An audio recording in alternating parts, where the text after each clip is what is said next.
A ministra Rosa Weber tomou posse como presidente do Supremo Tribunal Federal nesta segunda-feira. Acompanhe como foi com a repórter Marília Sena. A ministra Rosa Weber assume a presidência do Supremo Tribunal Federal em momento de turbulência institucional. De perfil discreto, Rosa Weber não costuma falar fora do plenário do STF. No primeiro discurso como presidente, a magistrada defendeu o papel da Corte. O Supremo Tribunal Federal não pode desconhecer esta realidade, até porque tem sido alvo de ataques injustos e reiterados, inclusive sob a pecha de um mal compreendido ativismo judicial por parte de quem, a mais das vezes, desconhece o texto constitucional. Rosa Weber tem 73 anos, foi indicada ao STF pela ex-presidente Dilma Rousseff. Ela vai suceder o ministro Luiz Fux. A ministra terá como vice o ministro Luiz Roberto Barroso. Rosa terá uma gestão mais curta. Ela faz 75 anos no dia 2 de outubro de 2023 e se aposenta do STF compulsoriamente. Vivemos tempos particularmente difíceis da vida institucional do país. Tempos verdadeiramente perturbadores, de maniqueísmos indesejáveis. O Supremo Tribunal Federal, estejam certos, permanecerá vigilante na defesa incondicional da supremacia da Constituição e da integridade da ordem democrática. Antes de tomar posse, a ministra Rosa Weber determinou que a Polícia Federal continue com 3 apurações envolvendo o presidente Jair Bolsonaro e ex-integrantes do seu governo. As investigações são com base no relatório final da CPI da Covid e miram a aplicação irregular de verbas públicas, charlatanismo em que o presidente Jair Bolsonaro é alvo e prevaricação, envolvendo Bolsonaro, o ministro da Saúde Marcelo Queiroga e ex-integrantes da pasta. O presidente Jair Bolsonaro foi o único chefe entre os chefes dos poderes que não esteve presente na posse. O presidente da Câmara dos Deputados, Arthur Lira, e o presidente do Senado, Rodrigo Pacheco, compareceram. O procurador-geral da República, Augusto Aras, também esteve presente e discursou. Tenho para mim que esta também, solenidade de posse, é uma grande festa cívica, porque é a festa da posse da presidente do Supremo Tribunal Federal, a Suprema Corte Brasileira, que tem a guarda da Constituição e uma função sagrada de ditar a paz para todos os brasileiros. Rosa Weber é a terceira mulher a assumir a presidência do Supremo Tribunal Federal. Antes dela, passaram pela mais alta cadeira da Corte a ministra Ellen Grace e Carmen Lúcia, que ressaltou que o momento da República exige da Suprema Corte decoro e compostura. O momento cobra decoro, a República demanda compostura.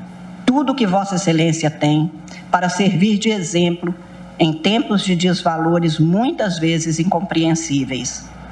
Não são aceitáveis comportamentos nem sentimentos que agridem os princípios civilizatórios de respeito às igualdades e às diferenças. Diferenças essas que informam a pluralidade, veio de enriquecimento da experiência humana. Com a posse de Rosa Weber, surgem expectativas sobre alguns processos que tramitam na Suprema Corte que estavam sob a relatoria da ministra. A ação que pede a descriminalização do aborto até a 12ª semana de gestação, processos envolvendo a PEC dos precatórios, indulto a Daniel Silveira, casos envolvendo as chamadas emendas de relator e a ação sobre a reunião do presidente Jair Bolsonaro com embaixadores se manifestando contra as urnas eletrônicas. Diogo Schelp, Rosa Weber assume o Supremo em um momento em que a Corte recebe muitas críticas, especialmente de apoiadores de Bolsonaro, até mesmo o seu vice, o ministro Barroso. Qual a expectativa, qual deve ser o perfil desse novo mandato mais curto? Deve durar, devido à idade de Rosa Weber, cerca de 1 ano?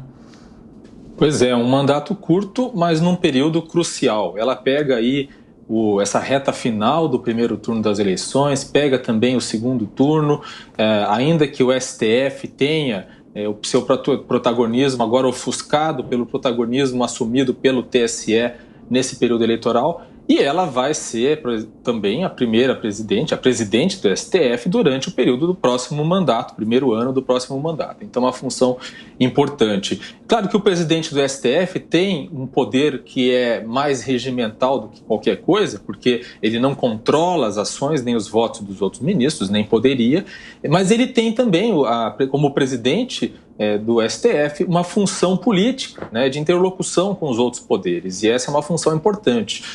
Luiz Fux não exerceu essa função de maneira muito ativa.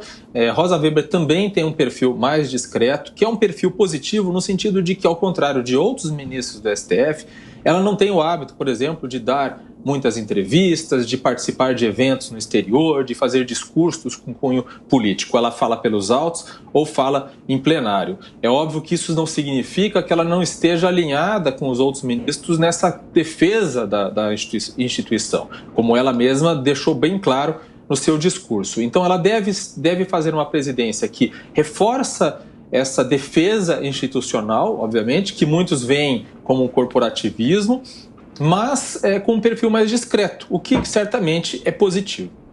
Roberto Mota, esse perfil mais discreto não necessariamente indica que o Supremo vá sair dos holofotes, não é? Eu duvido. A ministra falou de críticas por quem, as mais das vezes, desconhece o texto constitucional. E aí a ministra, há poucos dias, determinou a manutenção de um inquérito depois da Procuradoria-Geral da República pedir o arquivamento.